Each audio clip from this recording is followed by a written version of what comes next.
नमस्कार शिक्षक बंधू भगिनींनो, आता जी काही 21 जूनला आपली TET ही परीक्षा होणार आहे, तर या परीक्षेमध्ये जो काही अभ्यासक्रम आहे, संपूर्ण अभ्यासक्रम म्हणजे 150 प्रश्न, 5 विषय आणि 150 मिनिटाचा वेळ असे जे परीक्षेचं स्वरूप आहे 2013 पासून, तर ते त्याच पद्धतीनं आता जी परीक्षा होणार आहे त्या परीक्षेच्या अनुषंगानं एका महत्त्वाच्या विषयावरती आजच्या व्हिडिओमध्ये आपण चर्चा करणार आहोत की आजपर्यंत जर आपण TETचा निकाल पाहिला 2013 पासूनचा जर आढावा घेत गेलो तर आपल्या असं लक्षात येतं की अरे हा 3.5-4% निकाल खेळतोय आणि फक्त गेल्या वर्षी थोडासा वाढला, म्हणजे 6.28च्या दरम्यान काहीतरी निकाल लागला होता म्हणजे गेल्या वेळेचा. तर याचं नेमकं कारण काय आहे तर हे आपण आजच्या या व्हिडिओमध्ये जाणून घेणार आहोत. आणि ही जी TET परीक्षा घेतली गेली, आता ही घेतली गेली ही का घेतली या कारणात आपल्याला जाण्यात काय रस नाही, कारण आपल्याला ही परीक्षा देणं अनिवार्य आहे. जर आपल्याला कुठंतरी आपण एक शिक्षक म्हणून जर आपण रुजू होणार असू, जर आपल्याला भवितव्य घडवायचं आहे, त्यासाठी आपण DED केलेलं आहे आणि मग हे करण्यासाठी आपलं स्वप्न पूर्ण करण्यासाठी TET उत्तीर्ण होणं, क्वालिफाय होणं हे अतिशय महत्वाची बाब आपल्या आयुष्याशी असल्यामुळं तर या आपल्याला त्याच्यामध्ये उत्तीर्ण होता यावं किंवा जे काही ओपन असतील त्यामध्ये 90च्या 90+ मार्क्स आपल्याला घेता आले पाहिजेत किंवा आणि इतर जे कॅटेगरीमध्ये येतील त्यांच्यासाठी काही 80+ मार्क्स असतील ते आपल्याला म्हणजे जास्तीत जास्त मार्क्स कसे घेता येतील या अनुषंगाने आज आपण चर्चा करतोय एका महत्वाच्या विषयावर. कारण जवळपास 95% शिक्षक बंधू भगिनी असतील किंवा विद्यार्थी दशेतील मुलं असतील तर गणित हा विषय म्हटलं की डोक्याला हात लावतात. सर गणिताचं तेवढं नाव काढू नका, म्हणजे 95% लोकांना गणिताचंच टेन्शन आहे आणि खऱ्या अर्थानं हुकमी मार्क्स मिळवून देणारा जर कुठला विषय असेल तर तो गणित आहे. आता आपण थोडेसे कॅल्क्युलेशन करायचं, मी तुम्हाला गणिताचं बद्दल बोलतोय म्हटल्यानंतर आपण थोडंसं इकडे जाऊया की 150 प्रश्न आहेत आणि 150 मिनिटाचा वेळ आहे. म्हणजे आपल्या गणिती भाषेमध्ये एक प्रश्न सोडवण्यासाठी आपल्याकडे फक्त 1 मिनिट वेळ आहे. तर 1 मिनिट जो वेळ आहे तुम्हाला आपले जे विषय आहेत, आता मराठीचा प्रश्न असेल तर त्यासाठी 1 मिनिटाचा वेळ लागत नाही, इतिहासाचा प्रश्न असेल, भूगोलचा प्रश्न असेल किंवा तुमचा बालमानसशास्त्राचा प्रश्न असेल, म्हणजे इतर जे काही क्वेश्चन्स जे असणार आहेत त्याच्यासाठी प्रत्येक प्रश्नाला 1 मिनिटाचा वेळ लागतो का आपल्याला म्हणतात.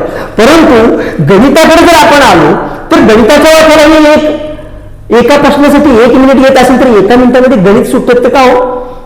हे का गणिताला तो वेळ पुरतो का? मग आता तर ती वेळ जे आपण जे गणित शिकणार आहोत किंवा परीक्षेला जे गणिताचा सिलेबस आहे, आता मी आपल्या ह्या सगळ्या सिलेबसचा आपण थोडक्यात आढावा घेणार आहोत आणि कशा पद्धतीने त्याचा अभ्यास आपल्याला करायला पाहिजे, का आपल्याला आउट ऑफ मार्क्स पडत नाहीये किंवा गणितासारखा हा जो हुकमी मार्क्स मिळवून देणारा जो विषय आहे इथं आपल्या काय चुका होतात. कारण गणित आपल्याला येत नाही असं नाही आहे, ह्यातले जे घटक जे दिलेले आहेत त्याच्यावर आपण थोड्याच वेळात थोडीशी चर्चा करणार आहोत.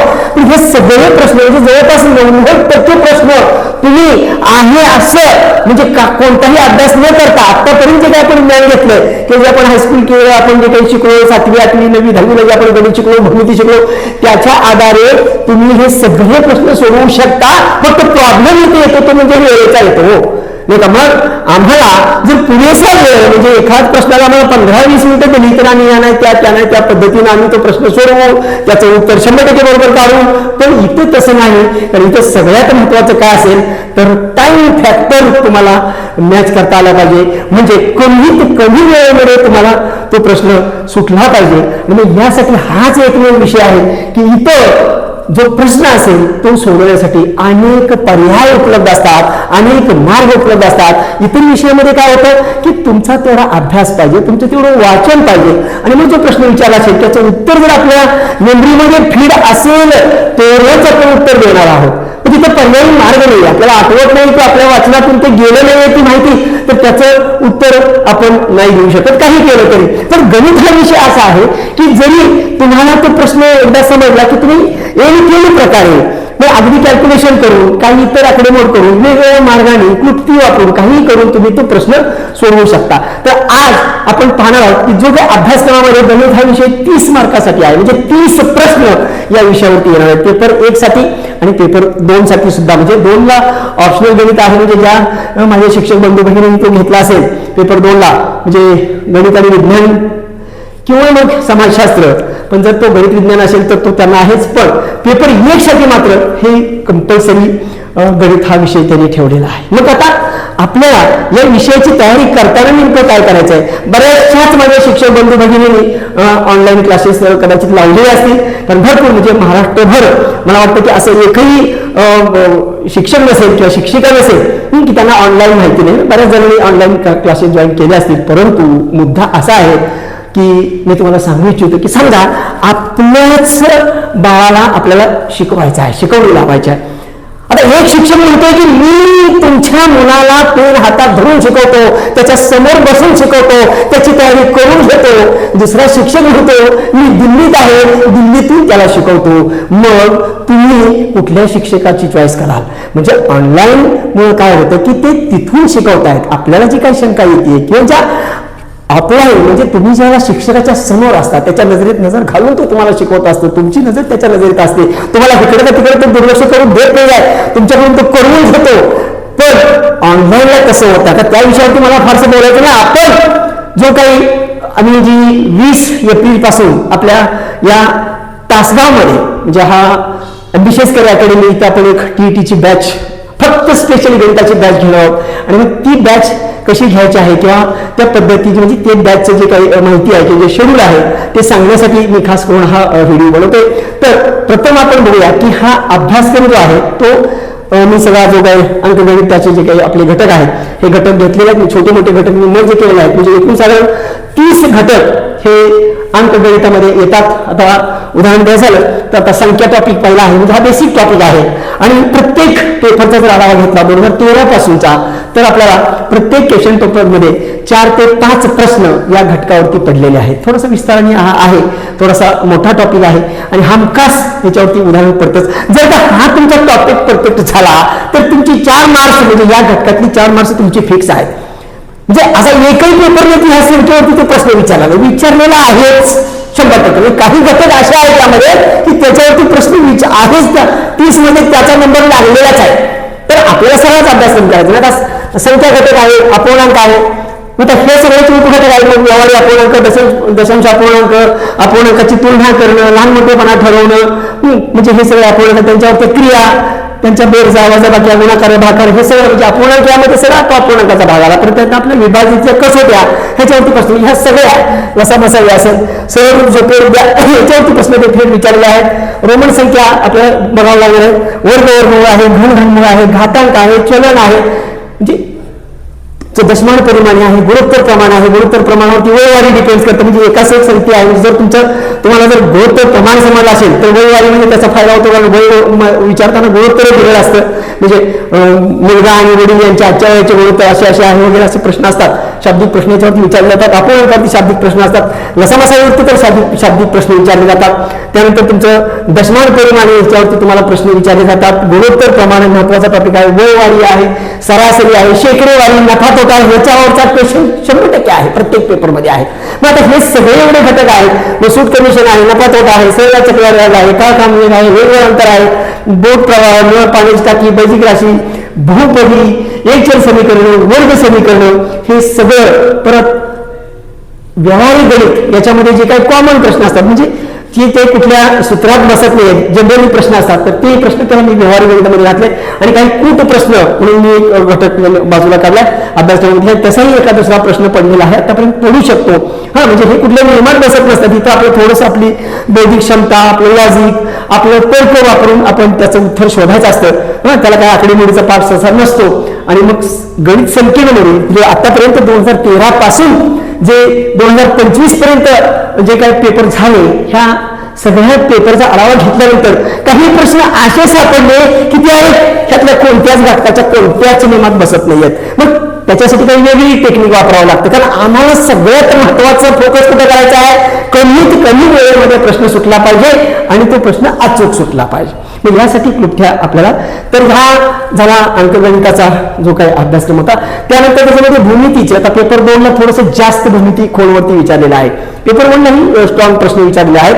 म्हणजे भूमितीचे साधारण 10 घटक आपल्याला जे काय आपण 8वी 9वी 10वीला शिकलोय, फक्त आता ते आपल्याला रिपीट करायचे आहेत. आपण ते विसरलो, पण त्यावेळेला सुद्धा आपण अगदी म्हणजे नाव विराजाने ते शिकायचं म्हणून शिकलो आपण त्यावेळेला. म्हणजे तर आता आपल्याला ते फक्त रिवाइज करायचं आहे. मग त्याच्यामध्ये भूमितीय संबंध आलं, समांतर रेषा, कोन, त्रिकोण, एकरूपता, समरूपता, वर्तुळ, परिघ, क्षेत्रफळ हे सगळे जे घटक आहेत, चौकोन, हे सगळं आपल्याला भूमितीमध्ये आपल्याला सगळं करावं लागेल. म्हणजे जर 30 पैकी 30 मार्क्स घ्यायचे असतील तर हे अंकगणिताचे एवढे सगळे घटक, हे भूमितीचे एवढे सगळे घटक आणि 3-4 प्रश्न हे बुद्धिमापन म्हणजे घड्याळ, कालमापन, अर्थात काही हे जे बुद्धिमापनचे जे काही 2-3 टॉपिकवरती प्रश्न विचारले आहेत ते मोस्टली पेपर 2ला विचारलेले आहेत. पण शेवटी परीक्षेमध्ये, प्रेमामध्ये आणि युद्धामध्ये समोरच्यावर विश्वास ठेवू नये असं म्हणतात, म्हणजे विचारवंत म्हणतात.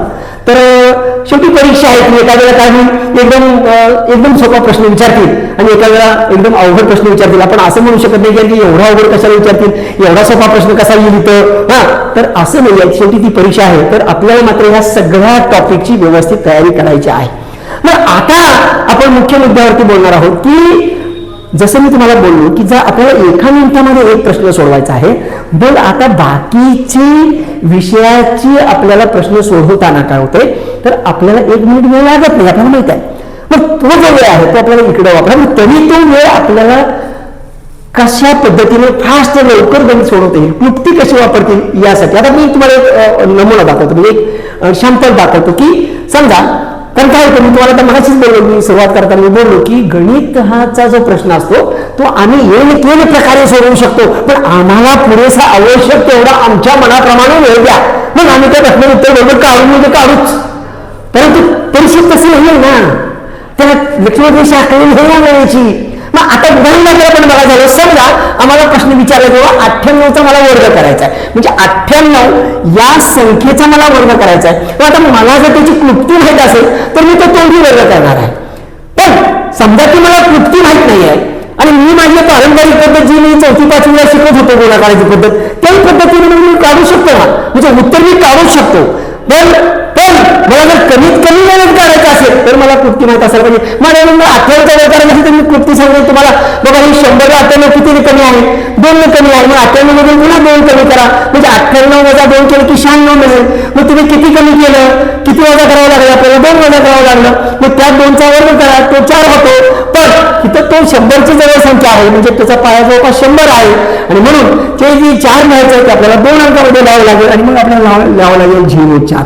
मग ही कृती ज्याला माहित आहे तो त्याचं तोंडी उत्तर काढेल. मी तुम्हाला एक सॅम्पल दाखवतो, असं प्रत्येक घटकामधल्या ज्या कृत्या आहेत त्या आपण पाहणार आहोत. पण ज्याला ही कृती माहित नाही तो ह्याचं उत्तर काढणार नाही असं आहे का, तो हा प्रश्न सोडवणारच आहे, त्याचं उत्तर येणारच आहे, पण तो मात्र पारंपरिक पद्धतीला जाणार आहे. मग तो मांडत बसणार, मग 98 गुणिले 98, मग पहिला तो 8चा पाडा म्हणेल, मग 8 64, मग 6 हाच्याला 6, मग 8 72, 72 6 हा, मग इथे 0 देईल, मग 9चा पाडा म्हणेल, 9 8 72, हा, मग हाच्याला 7, हा, 9 9 81, म्हणजे तो आता मी काही वेळ घालवत नाही, पण या पद्धतीने तो गुणाकार करून तो वर्ग तो काढू शकतो. 102 चा वर्ग करायचा, ज्याला माहिती आहे तो उत्तर नाही का, म्हणजे कृती. मग आता मी स्वतःहून मी प्राध्यापक SP तुपे सर गेली 35 वर्ष मी स्पर्धा परीक्षेला शिकवतो आणि गणित हा जो महत्वाचा विषय आहे, गणित आणि बुद्धिमापन, तर या विषयाचं मी जे हे काही आता TETचं जे आम्ही प्लॅनिंग केलेलं आहे, म्हणजे 20 एप्रिलला आपण बॅच सुरू करतोय, ही ऑफलाईन बॅच आहे.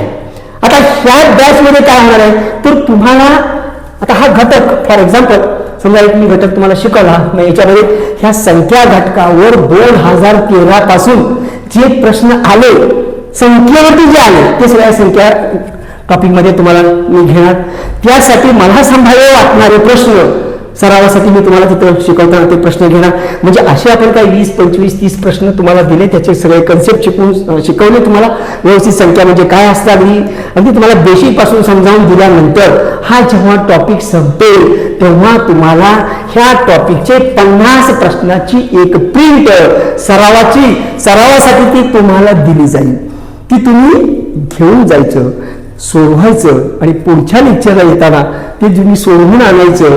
आणि त्याच्यामध्ये मग तुम्हाला काही शंका असतील, म्हणजे तुम्हाला कुठला प्रश्न सुटला नाही, कुठला जर गेला किंवा त्या प्रश्नाला जरा वेळ खाल्ला, प्रश्न सोडवताना वेळेचा विचार करूनच सोडवायचा, प्रॅक्टिसच तसं करायचं. तुम्हाला सगळं तुमचं करवून घेतलं जाईल आणि मग ते 50 प्रश्न तुम्ही सोडवून आणल्यानंतर पुढच्या लेक्चरला मग तुमच्या काही डाऊट्स असतील त्या प्रश्नातले ते डाऊट क्लिअर करून, म्हणजे जे काही कालचं आहे ते जे काही शिवताका असेल ते गरम करून आपण खाणार, म्हणजे ते प्रश्नांची तुम्हाला मी काही उत्तर देणार, तुमच्या शंका समाधान करणार त्या घटकाच्या, आणि मग आपण नवीन घटक सुरू करणार. तर अशा पद्धतीनं आपण प्रत्येक घटक पाहायचा. म्हणजे जवळपास ह्या गणिताचे 30 घटक आहेत, तर तुम्हाला 50 गुणिले 30 एवढी गणित ही तुम्हाला सरावाला लाईट घरी करायला.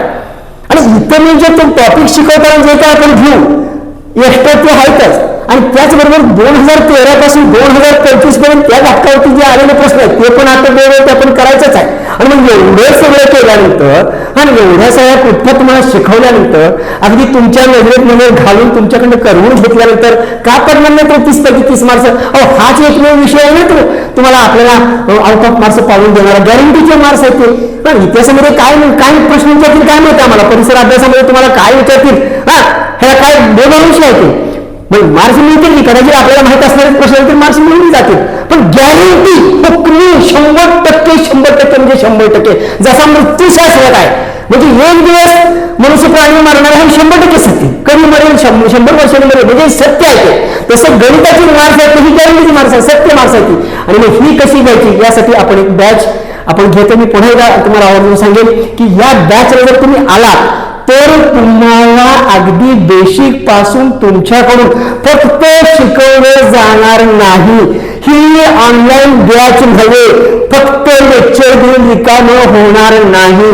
तुमच्याकडून ते करवून घेतलं जाईल आणि प्रत्येक घटकाच्या तुमच्या परत सेपरेट टेस्ट घेतल्या जातील, त्याचा आढावा घेतला जाईल.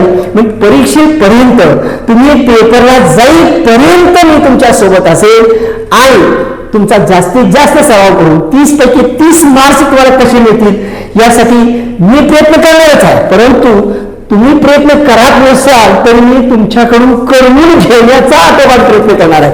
आणि नाण्याची दुसरी बाजू तुम्हाला मी जाता जाता सांगून जाईल की हा जो काही 30 प्रश्न आपण ह्याची तयारी आपण इथं करणार आहोत.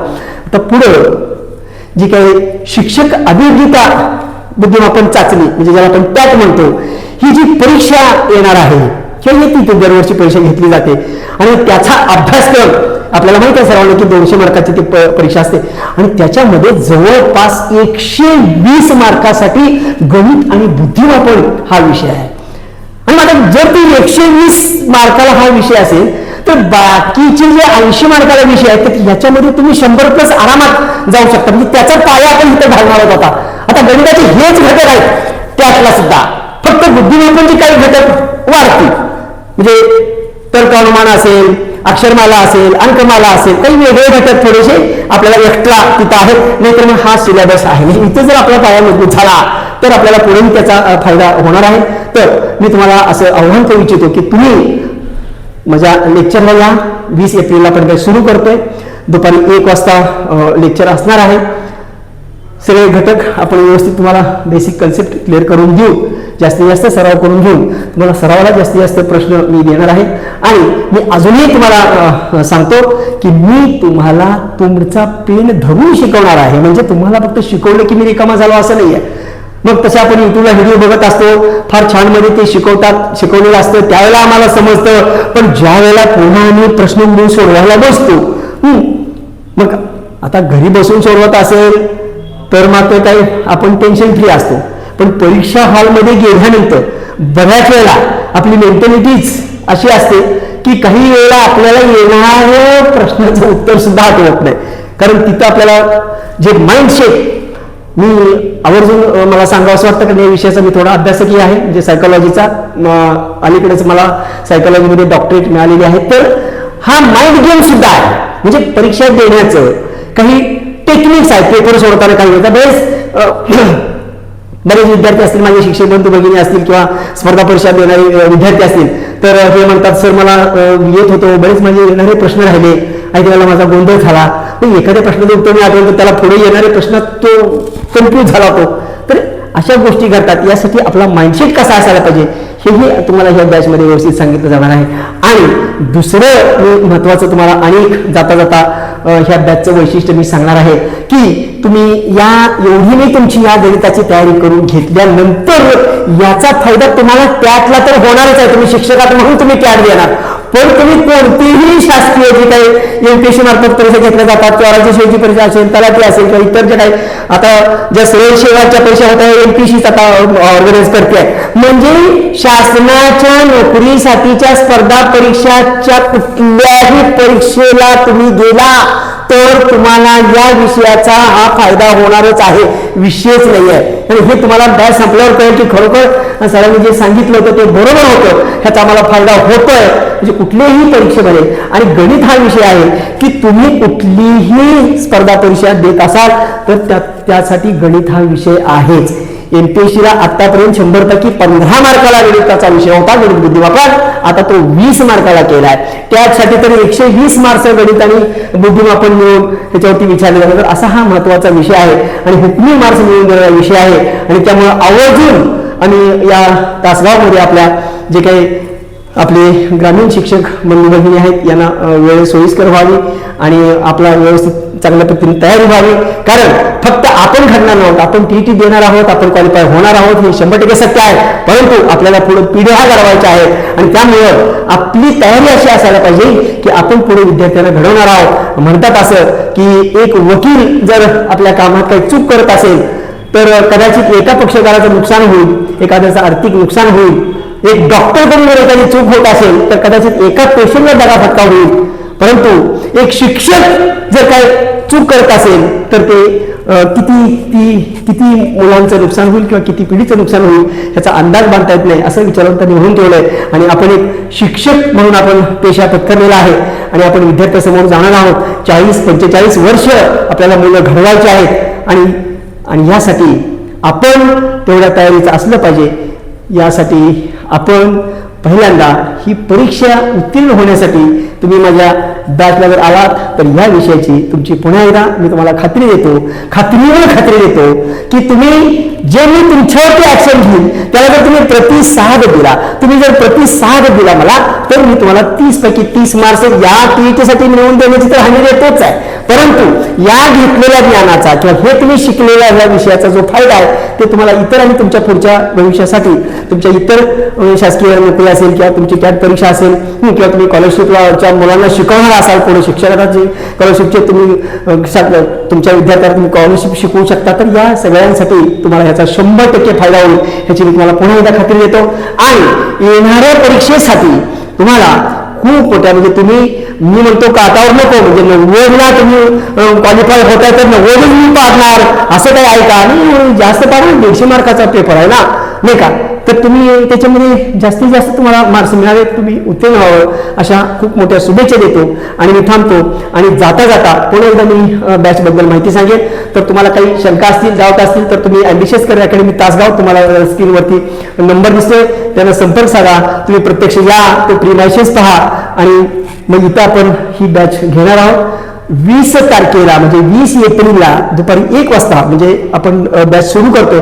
पहिले 1-2 लेक्चर तुमचं पूर्ण जे बेसिक आहे तर त्याच्यावरती आपण घेणार आहोत आणि मग त्यानंतर आपला अभ्यासक्रम आपण व्यवस्थित टाइमटेबल करताना तुमच्या परीक्षेपर्यंत व्यवस्थित ते टाइमटेबल तुम्हाला सरावाला वेळ, त्याचबरोबर तुम्हाला इतर विषयाचा अभ्यास करण्यासाठी लागणारा वेळ ह्या सगळ्याचा विचार करून एक व्यवस्थित टाइमटेबल बनवून अशा पद्धतीने आपण बॅच घेतलेली आहे. आणि जाता सांगतो की तुमचा जो इतर विषयाचा अभ्यास आहे यासाठी जी काही मेंटल पॉवर जी लागते, ज्याला आपण माइंड पॉवर म्हणतो, कॉन्सन्ट्रेशन म्हणतो, तर याच्यावरतीही आपण तुम्हाला बऱ्यापैकी मी माहिती देण्याचा किंवा शिकवण्याचा काही गोष्टी तुमच्याशी शेअर करण्याचा माझा प्रयास आहे. तर तुम्ही माझ्या बॅचला जरूर या. तुमचं स्वागत आहे. धन्यवाद.